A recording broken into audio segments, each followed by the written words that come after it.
Welcome to the Encore Audio Archives YouTube channel. I'm Taper Dave, and this is my channel. I've uploaded hundreds of talks here that I've recorded at meetings in West LA, and I've also recorded conventions starting in 2013. I've got a bunch of those up. And Walt and Mary Murray, the original owners of Encore Audio Archives, started the company in the 80s, and Walt recorded Joe and Charlie's and a bunch of stuff down in Vista, California. My sobriety date is June 20th of 1994. I hope you find something you like, so please like and subscribe to my channel and comment down below. If you want to hear something that I don't have or that you don't see, I'll see that I get it. Anyways, take care and have a great day if you want to. I'd like to introduce our next speaker, Scott.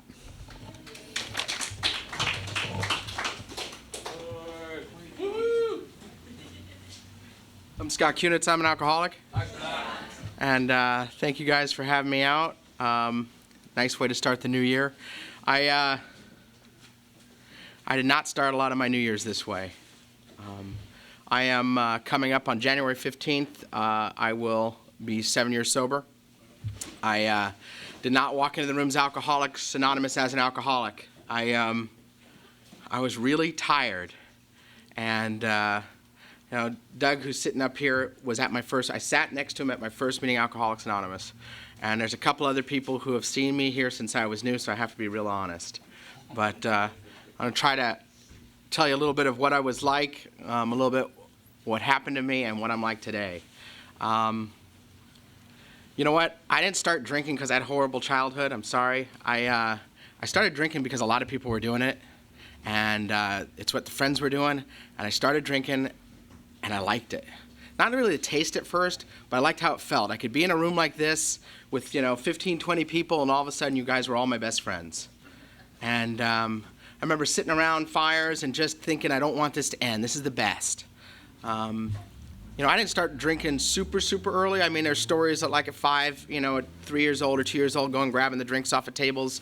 I don't really remember that. I do remember it around 14 when I hit high school, starting to be able to drink on a regular basis, every weekend. Then I remember through most of my freshman year, drinking something every day after school, but not, I didn't think there was any problem with it. And I kind of did what I did for a lot of my life. I would do it because it was really fun until it started messing things up in my life, and then I'd pull things together for a while, get back in shape, whatever it was I needed to do to pass the class, to keep the job, and then I would just find myself, it was a good idea to start up again, and it never really seemed like a problem. And and that's not entirely true, because when I actually graduated from high school, barely, and ended up getting into a college and got into a better college and then a better college, and I remember getting in a real big trouble, drinking and using. And my best thinking was to call Mom. And went home to Mom for a while, and she helped me out, and she got me sober, cleaned me up, and I was real sick for a little while, and I went back to school, and I thought everything was fine. I'm just not, I'm just going to study for a while, and I'm going to work, and you know what? I start doing well again, and it seems like it, there really wasn't that big of a deal. And so I start with something new, and maybe now it's bar drinking because I'm 21. And I'm having fun doing that. And every Friday night, Friday, Saturday, Wednesday, and Sunday, where this guy was playing at a bar, we'd go listen to him. And that's what I was doing. It wasn't anything wrong with what I was doing. And then I got this job at a bank, and every 3:30 would come, and the branch manager would look at us and say it was time to go get an iced tea. And that meant it was time to go grab a beer at the bar next door. And we did that and came back. And it was the first time I actually thought about it. If I came back at 4 o'clock, I'd watch that clock, because shortly about 4:15, I'd start having what I thought was just a craving for, I just had to have another drink. And I knew I would have to wait till like 4:45, 5 o'clock for it to kind of edge off. And right when it would edge off, I knew that I only had a little while to go before I could get off of work and I could go have another one. And I'm only like 24, and I don't think that drinking is a problem for me. I just think that, when I drink, I have a craving for another drink. I don't know what it is. I used to call it jonesing. And the weird thing is I put a good life together. I had friends, I had a great job, I had a lot of good things going, and then it just seemed like a bunch of unfortunate events. You know, I made the wrong decision to move to the wrong place. I took the wrong job. I acted the wrong way, whatever it was. But it just started to seem that things stopped going my way. I wasn't able to, you know, the jobs weren't going real well anymore. You know, it never occurred to me that I was now drinking and using every day, you know. And I used to say I had never missed a day of work because of drinking, which was true. But I would go to work and be in the back room throwing up all day. And that was fine. I remember I'm down in San Diego now. I'd lived in Los Angeles, but I moved away. I went down to San Diego, and I'm working at a bank. I had been managing for a while now. I was doing really well, and I remember at one point I'm behind the counter, and a 90-year-old woman wants to cash a check, and I find myself wanting to climb over the counter to strangle her, and I know that there's a problem there. I didn't do anything. I went to the back room. I told the person who was there with the other manager that I just needed some time, and I just fell on the floor and I was crying. And I don't know what about. I just knew that it was hurting really bad. And I was called to, my company was fairly large, and they had an employee's assistance line. I called them, and they set me up an appointment with well, they asked me 2 questions. They said, do you use alcohol or do you drink? And I'm not stupid. This is the place I work for. I don't know how anonymous these lines are. They tell me that it totally is, but I told them I only drink socially and I don't use drugs, and both were lies. And so they sent me to a psychologist who sent me to a psychiatrist who prescribed some medication, and you know what? I started feeling better. And not only that, but now I'm getting my paycheck without having to go to work because I'm on disability. So I'm having a lot of fun. And, you know, I have some time to think now, and I've decided what's wrong with me is I didn't follow my dream. You know, I had been an actor when I was young. I'm really artistic. Why am I in a bank? I got to go up to Los Angeles and follow my dream, and I'll be better. Besides, you know, I'm going to leave behind all those bad habits I have down here in San Diego.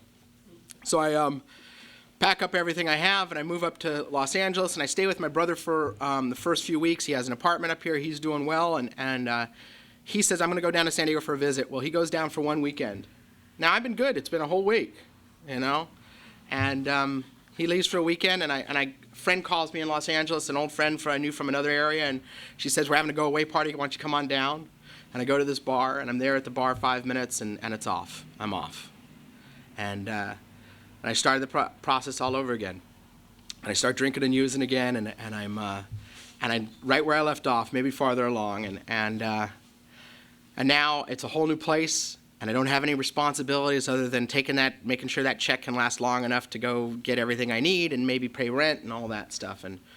And somehow I'm doing it. You know, I'm finding little odds and end jobs. You know what reality is? I end up taking over some guy's business in West Hollywood who's dealing drugs out of his garage, and I decide to help him do that. You know, the alcohol's free, the drugs are free, and I'm doing okay. And my big job, my big responsibility at that job was to go and put the pink doc order for the different types of vodka we'd want. And I remember we used to have, I don't know why we even bothered, but we had a big bottle of Absolute and a big bottle of cheap vodka.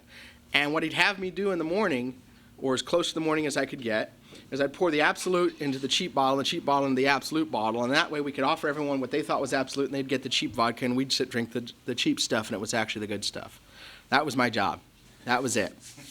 That and helping him look for the money that was lost, you know. When I happened to, you know, he'd leave money in different places, forget where he'd hide it. I found it, and then I'd help him still look for it some more. And you know what? I was sitting there doing that job, and one day I happened to take a day off to go shopping with my sister, and we passed by. Actually, let me back up. There was guys that would come by, and I remember he hated if people didn't call, and he'd been kind of crazy. He wasn't sleeping in at all. He'd been drinking for a few days, 5-6 days, and he had a gun, and he started shooting it off at parties and stuff. We thought it was crazy, but none of us took the gun off of him. And then one night someone didn't call, and he got really pissed, and he went and grabbed the gun, and we tried to hide it, but he went and grabbed it anyhow, and he went into the room and shot the guy in the head. And it was supposed to be a really good wake-up call, but I found myself back in that room 2 days later painting over the floor. You know, I didn't have any ability at this point to stop what I was doing.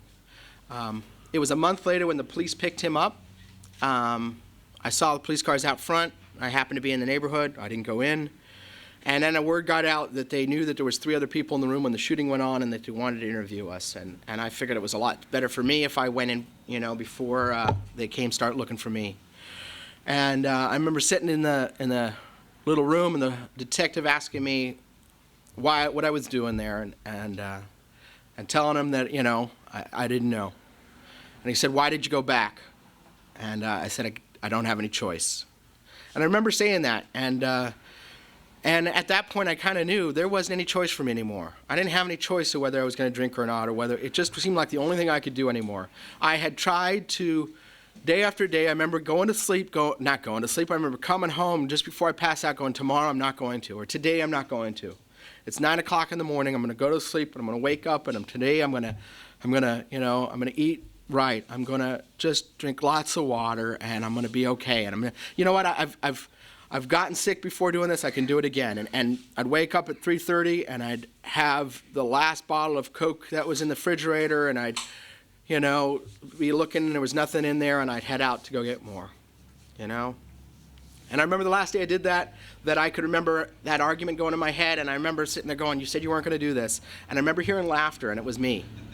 I was laughing at myself, and that was the last time I argued with myself about drinking or using. I never argued again. And you know what? He got arrested, and I found another job, and I started building websites for the porn industry up in the Hollywood Hills. And I thought the last job was really good. This job was even better. I got all the old perks, plus I got naked women walking around, and I'm thinking, yeah. And it never stopped to occur to me. Here I am, I'm sitting here, and I'm thinking I've arrived. We're in a penthouse in the Hollywood Hills, or in Hollywood, and we're filming and doing all this, and it never stopped to occur to me how I got from managing a bank to shooting porn videos, and this is not me. This is not the boy my mother raised. Because it's a lot easier not thinking about those things. It's a lot easier not thinking about, this isn't what I'm supposed to be doing. And that lasted about 6 months, and it was about Christmas time. And I had stopped thinking I was going to try to clean up anymore. And I went down to San Diego, and in the back of my head there was a little thought that, my mom helped me clean up once before, maybe she can help me again. And I had no ability at all to stop when I went home. I couldn't last a couple hours anymore. And I was off to the liquor store, and the room that was my old room was nice and neat. It was a little office space my mom had, and I wasn't there more than an hour when it was destroyed, and it was like I'd never left. And I didn't know this till much later, but my mom was feeling like, she was going to ask me not to come back anymore. And I went back to, I did New Year's Eve, my last New Year's Eve, and just remembered that the people I partied with were the ones everyone said, these are the guys, these are wastes. They're going to die of drugs and alcohol. And they were worried about how I was drinking, And I remember going home and coming back to Los Angeles and just kind of curling up in my apartment and getting a call from my dad. And, it's a call I don't want to take because it's 10 o'clock in the morning and I'm supposed to be sleeping now, and I'm not in any mood to be talking. And he says, I know you have a problem, Scott, and we want to help. And I'd known I had a problem for a long time. I just didn't know if there was any help for me. And I remember just crying on the phone saying thank you. Now, that didn't stop my father because he had been real worried. He did a lot of research, and he had a whole speech planned out. It was about a half hour long, and he still went through the whole speech. And the upshot of it was that in about 10 days, we were going to come down to Los Angeles. He was going to fly down. My mom was going to drive up, and they were going to put me into some rehab. I was going to pick one out. They would put me into it, and they'd get me help. And I actually, for a moment there, I felt some hope, and I thought, you know what, maybe this is what I need. Maybe this can help me. And so I spoke to the one friend I was still partying with, and I told her what was happening. And I said, you know what, I figure I got 10 days, so I'll have 10 days without anything by the time they get here. I'll be really in good shape. And she said, well, if you can't do that, my boyfriend is sober in Alcoholics Anonymous if you want to speak to him. And I said, well, I can't tell him that I'm having a problem because then he'll know that you have a problem. She goes, no, you're much worse than me. You need help. And I found myself talking to Tom B. And I told him I had a problem and that I didn't think I was an alcoholic. I thought it was a much more serious problem than that. And and that I thought I might need help. And he told me something that I forgot shortly thereafter. I actually remembered what he told me, but I forgot who told me. He told me that, you know, when he got to Alcoholics Anonymous, he wasn't an alcoholic either, but that he knew he had a problem, and Alcoholics Anonymous had been around the longest, and that there was some really good sobriety there, and they might be able to help me. And I don't know what stuck, but for some reason it made it okay. It made it okay to come in and try. I wanted to go out to, like, the Betty Ford Clinic someplace, a nice, where they, a $30,000 big book. My insurance wouldn't pay for that. We passed where I went on the way here, the Culver City, Kaiser CDRP. And I went there my first day, and we checked in. It was a Thursday. And at about 3 o'clock in the morning the night before, I had gotten rid of the last of my everything. Drank the last, did whatever with the last. And Mom showed up the next morning, my dad showed up, and we went in to check into the Kaiser. And they took some blood, and they took some urine, and they had me sign a bunch of papers, and they said, come back tomorrow. And my mom and dad were there that night. And that was the first day without drinking or using, and that was kind of forced just because, parents were there. And then day 2 woke up, and they dropped me off. They dropped me off at Kaiser, and then they went home. And I was in Kaiser, and they get out at 3 o'clock. It's from 7:30 to 3. 7:30 to 3 is when I used to sleep. So when you get me out at 3 o'clock, I'm a little bit concerned that I just might have a problem here. And they told me that was okay because they had another meeting at like 5 o'clock. So at 5 o'clock I came back, and it ends at 6. And that's really not much better. And something told me, it was a Friday night, and I remember Tom saying, look, if you get out of Kaiser and you need some help, there's a good meeting on Ohio Street, you can go up there. It's a men's stag. I don't know if I remembered him saying it was a men's stag, but I went up there, and Brad T was at the door, and he greeted me, and they got me a big book, and he told me some people told me everybody told me, gave me a lot of advice, but something I heard over and over and over again was you got to get a sponsor, get some friends, and get a big book. And I didn't have any choice. They got me a big book right when I got in, and they had me write my sobriety date in it. And they had me start getting phone numbers. And Tom had given me a name of somebody. He said, ask for Anthony Monroe. I think he'd be a good sponsor for you. And I use his last name because he said always to do that in a meeting, Alcoholics Anonymous. He always does. And I went to, the only description I had of Anthony Monroe was that he was a big, bald, black guy.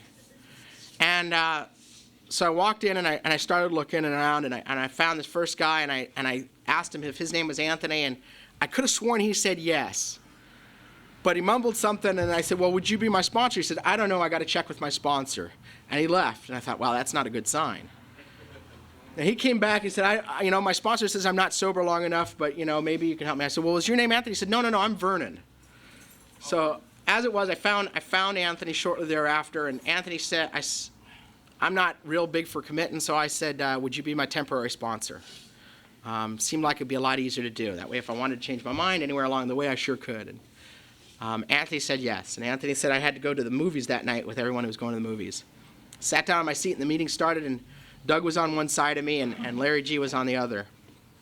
And I don't remember, I hear it a lot back then when I got in the rooms, everyone saying, if you want what we have, you got to do what we do. And I kept sitting there thinking, I'm looking at Larry and looking at Doug, thinking, I don't want what they have. I'm out of here. I do not want what they have. And Larry said, why don't you, I said, I got to go to the bathroom. I guess I knew I was leaving, but Larry certainly did. And he said, no, kid, you can wait till the end of the meeting. And Doug took a cake that night for 2 years. And Larry had something like 20 some odd years. Now 20 was unimaginable. Heck, for me, 2 years was unimaginable. But that night I went to the movies, and I had some guys in my car. They had tons of time, like 6 months and 3 months. And we went to the movies that night. It was a horrible movie, and I don't even remember what it was. And I drove everyone home, and one guy lived out in Malibu, and he wouldn't stop talking the whole way there. And I just remember going, oh, geez. And got back home, and it was 1:30, and I was exhausted. And I thought, wow, I can go to sleep. And I kind of slept a little bit, and I woke up the next morning, and I went back to Kaiser, and I thought, wow, it was a Friday night, and I didn't drink. And my sponsor had told me to call him at 7 o'clock in the morning. I called him at 7 o'clock in the morning. He said, Hal, when do you get out? I said, 3 o'clock. He says, come by and pick me, go home and change and pick me up. And I did that, and I picked him up, and we went to Saturday night meeting. And Saturday night meeting, some of those guys I went to the movies with said, hey, we're going out to coffee. And we went out to coffee, and again, I got home like around 1 o'clock, and I was exhausted. I'd been up all day, and I passed out. I went to sleep, and I woke up the next day, and I went to it, and then, wow, that's 3 days now. I haven't done 3 days, and I mean, I couldn't remember how long it had been. And that just started happening. I didn't know any big tricks. I kept waiting for someone to say, okay, this is how we do it. And all I kept doing was, okay, we're going here. And all right, now you need to do this. Or, hey, show up here. And, you know what, move those chairs. Or, here, take this mop. Or, you know, I remember mopping floor. I was told to go to 7 meetings a week. And for the first month hey, Joe, for the first month I went in at 7:30 in the morning. I got out at 3 in the afternoon. And then I went ahead and I went to a meeting every night. I had a commitment at every meeting. I called my sponsor every morning. And more importantly, I started to get friends. See, when I finished my drinking, it wasn't like real fun. It wasn't any big excitement. It wasn't like this, woo! But when I started my drinking, it was like beer commercial night. It was like, you know, going out with the friends and just those greatest nights you ever had. And I love that feeling of, you know, the friends you love, the people you're going to have forever. And I knew that's what drinking did for me. And what I started having was like, I still had an apartment. There wasn't a whole lot in it, but I had an apartment. And we'd all go out to coffee afterwards. And then everyone who didn't want to go to sleep, all of us new people that were a little too crazy to shut off our heads right then, came over to the house at 1 o'clock in the morning and watched movies or played music. Or, you know, we started what's we didn't call it this, but people around us called it the PG Lounge.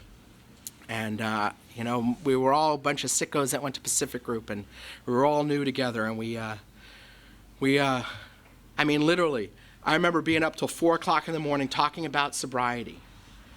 And then I would go to bed and wake up later that, you know, at 7:30 to go to my meetings, my drug rehab, my alcohol rehab, and there was some guy who hadn't gone to sleep yet playing video games in my living room, and that's how he made it. And then he got up and went to work when I went to my treatment program. And all of a sudden I looked up and I had 3 weeks. You know, I remember walking into the rooms Alcoholics Anonymous knowing that I didn't have the problem you guys had, and what you guys were telling me would not work for me. There was no way this program, what you guys were saying, would work for me. But you also know is that there's this little part in my head that says, you know what, if you don't do everything they say to do, you can't go, aha, see, I told you.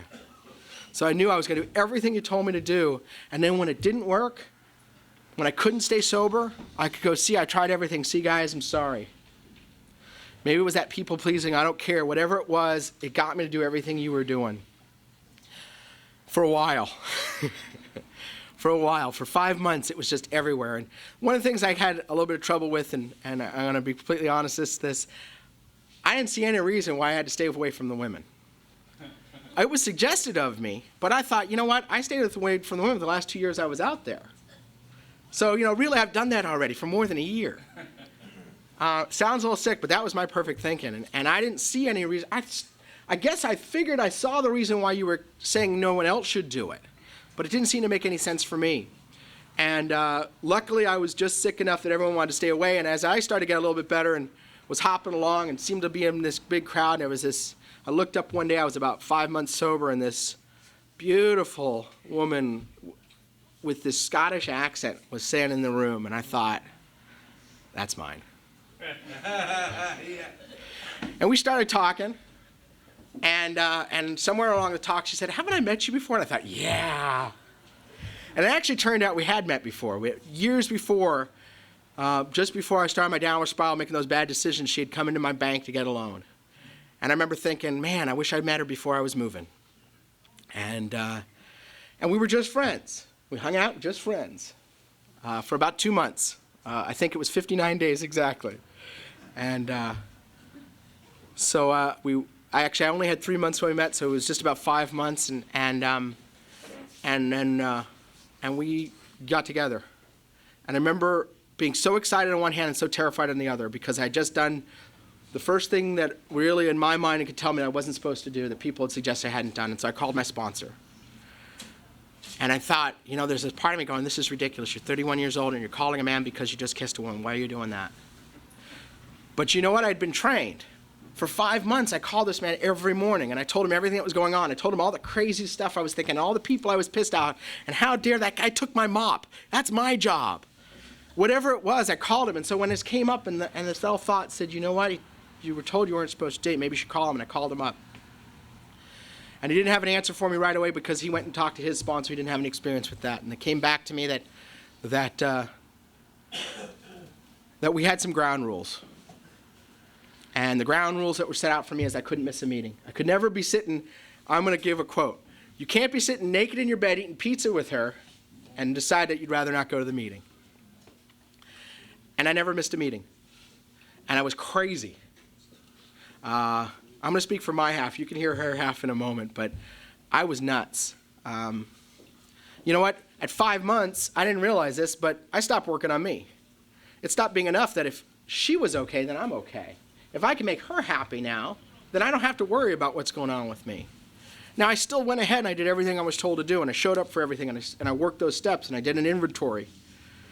Except a lot of that inventory, you know, and the third or fourth one I did came out that maybe should have come out in that first one. But you know what? I don't know what would have happened differently. I know that I stayed. I know that I took a year. And around, you know, my life started getting better. I got a job, and I had a huge amount of debt. I thought I had $36,000 worth of debt, and my job was paying me $10 an hour, and I never thought there's no way I could pay this off. And no one seemed to have any real concrete answers other than, well, just keep paying, or it'll go. Yeah, well, you know what? I can't even make my rent. And you know what? I kept hearing something. There was a group that did something called a finance class, and I asked my sponsor if I could join it. And I was hoping he would say, no, we'll help you with that. And he said, that sounds like a good idea. And I went and joined that, and I don't know, it's just serendipity. I started doing things that were good actions towards making some difference, paying people back $5 when they were asking for $130 a month, and I would send a $5 check, and they would cash them every time. And then I started making more at work. I started being able to pay more, and I went from sending to the people I owed, I would send like $40 a month was the most I could do, and it was in $5 checks, or some of them were less. And at one point, I was sending like $800 a month, and I couldn't believe it. And I was doing great, and I was coming up. I had just turned 2, and I was just flying. And I thought, wow, this really works. I could look back at my life and just see, and I had this relationship. We'd moved in together. Things were great. And I got this new car, and I'm driving home in my Corvette, and I'm on the freeway, and I'm just feeling high, and all of a sudden, I can't lift my leg to shift the car. And I can't move my hand to shift, and I'm scared. And I somehow pull the car to the side of the road, and I'm able to move my arm and leg again. I on and off get back home, and I'm terrified. And I get back in the house, and you know, Jane's a nurse, and she takes a look at me, and she can't see anything wrong, but she says, we're going to take you to the ER. And I went to the ER, and I'm terrified, you know, because I immediately think it's the worst. You know, if you're paralyzed on one side, she says it's not, she doesn't think it's a stroke. I think I'm dying. And they couldn't find anything wrong with me. They sent me home that night. I woke up the next day. I couldn't move them at all. My entire right side of my body, my arm, my leg, couldn't move. And so go back to the hospital, 4 days of testing, MRIs, CAT scans, spinal taps, and they came in and they said, we believe you have MS. And I just remember what one member of my family, my great uncle had MS and he died of it. And I'm thinking, that is bull. That is bull. I am sober. This can't happen to me. And I knew that was wrong. I knew saying that was wrong because, you know what? I got sober around people that no one ever told me that I was going to get sober and everything's going to be wonderful. They told me I was going to get sober and I got to live life. And guess what? This was part of it. But right now, I was not there yet. I was pissed off. And Jane came in, and Jane would never left, but Jane was there and she said, let's pray. And I said, F that. I actually said the word. I don't remember saying F that, but. And I remember she started the prayer. She started the serenity prayer. And I finished it with her. And I could breathe for a moment afterwards. And here's the littlest thing. They came in, and you know, I'd been smoking at the time, and they said, you know what, we know it's not a stroke now, so you can smoke now. You've been asking to smoke for 4 days. And she wheeled me downstairs, and it was freezing outside, and I had a blanket around me, and we lit up cigarettes, And I want to feel sorry for myself, and there's a guy outside smoking a cigarette who just looks tore up. He is tore up. And we start talking to him, and I don't think he really had it, but he was saying he had 30 days. And he was there because his kid was sick. And then for some reason it clicked, and I looked up at Jane and said, I got it. I know what I'm supposed to do. You know what? Right now, all I'm going to do is talk to him. That's all I'm supposed to do right now. And I talked to him, and I went up to the room feeling a little bit better. And we had this little game we played. We happened to be reading a book at the time called Tuesday with Maury's, and we said, all right, no more than 2 minutes of self-pity a day. That was it. We're going to do that, get rid of it, and move on. And sometimes I went over that limit. But you know what? I started being able to get the feeling back and the movement back. Never perfectly, never what it was like, but enough to do everything I had to do. And you know what? I got really close with Alcoholics Anonymous. I have an amazing life. So much has happened, and a half hour is really hard to put that all in, but Jane and I broke up. We were killing each other. We were driving each other crazy. And I was miserable, and I thought, I can't stay here. And I left, and I was miserable. And I didn't know why, and I had a friend. Luckily, I had some really good friends in Alcoholics Anonymous, and Don Landis said to me, you know what, if you don't know why you're so upset, well, you need to do another fourth step, and I did that. And I wrote a lot of stuff out, and you know what, I found out what I needed to find out, and I needed to find a God of my own understanding. And I started to do that. And I was doing okay until, you know, I saw my girlfriend dating someone else in the group, and I was just, ugh. But you know what? I was trained, and I was told, you don't change any meeting. You go to every meeting. Your meetings, Alcoholics Anonymous, are the most important thing for you, and you are not going to go out and go find a group that doesn't know you, or you're going to decide to go when you want to go. And I showed up every day, and she showed up every day. And you know what? About 9 months later, we happened to both be sitting there, and we started talking. And this is what, probably about 3 years ago, maybe a little bit more, a little less, and we started dating again. And July 27th, 2003, we got married. And you know what, we saved up, and we paid off enough debt. I paid off the last of the people I owed, and you know, the amazing thing is people are starting to willing to loan you money again when you start paying off your debts. And we bought a house. And it turns out right about the time we moved into the house,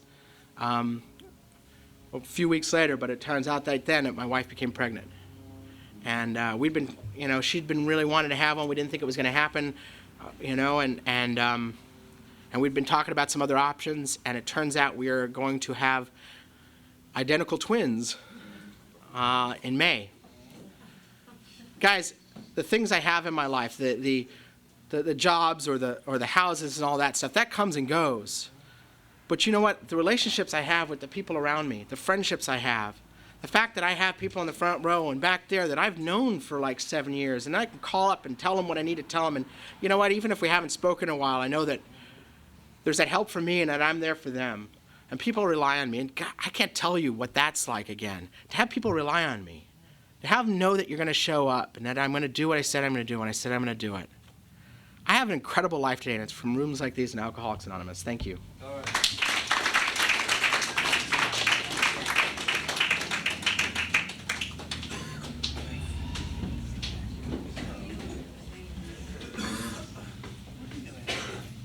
I think we got a great talk going on here. Thanks for watching the channel. Taper Dave here. Just curious, do you think this is better than Zoom? Okay, this is how I prepare my drone for launching. I like to do it inside the cab of my truck so I'm not standing outside in the weather. To install the joysticks for control, up and down, right and left, powered on. I have an Android phone that I use to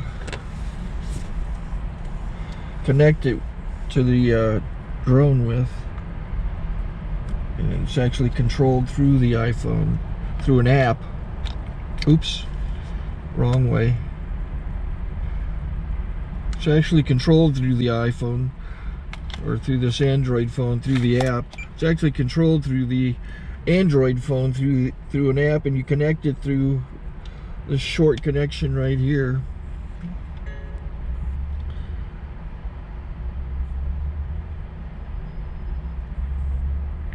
Remote control connected. Remote control's connected. So I pull out the drone. I have to extend the legs. Long legs extended first, then the short legs. Remove the gimbal protector. Set that aside, then power it on one short burst and one long burst. I lay it down. So I have to go to calibrate. So the drone's not connected yet. It shows you here as this drone gets disconnected, even though the remote's powered on. So the drone has to establish it's connected. So I go into the app to calibration mode. First I'll calibrate the remote controller. Start calibration. Out, in, out, in, up, down, and then this little wheel is to control the gimbal. So it's calibrated. Go to gimbal calibration, start calibration, and then it calibrates the gimbal. I don't know if that shows up. The gimbal's moving all over the place. Changes, you can see it on the video. And I'm calibrated to take off. It's acquired 7 satellites at the moment. There are 26 satellites up in the sky, which it has to acquire before you can take off. So it's connected. It's got enough satellites. This is white. I can go to press this little arrow button, swipe right to take off, and it would start the motors if I slid this to the right. But I'll wait till I get outside. Don't want to do it inside.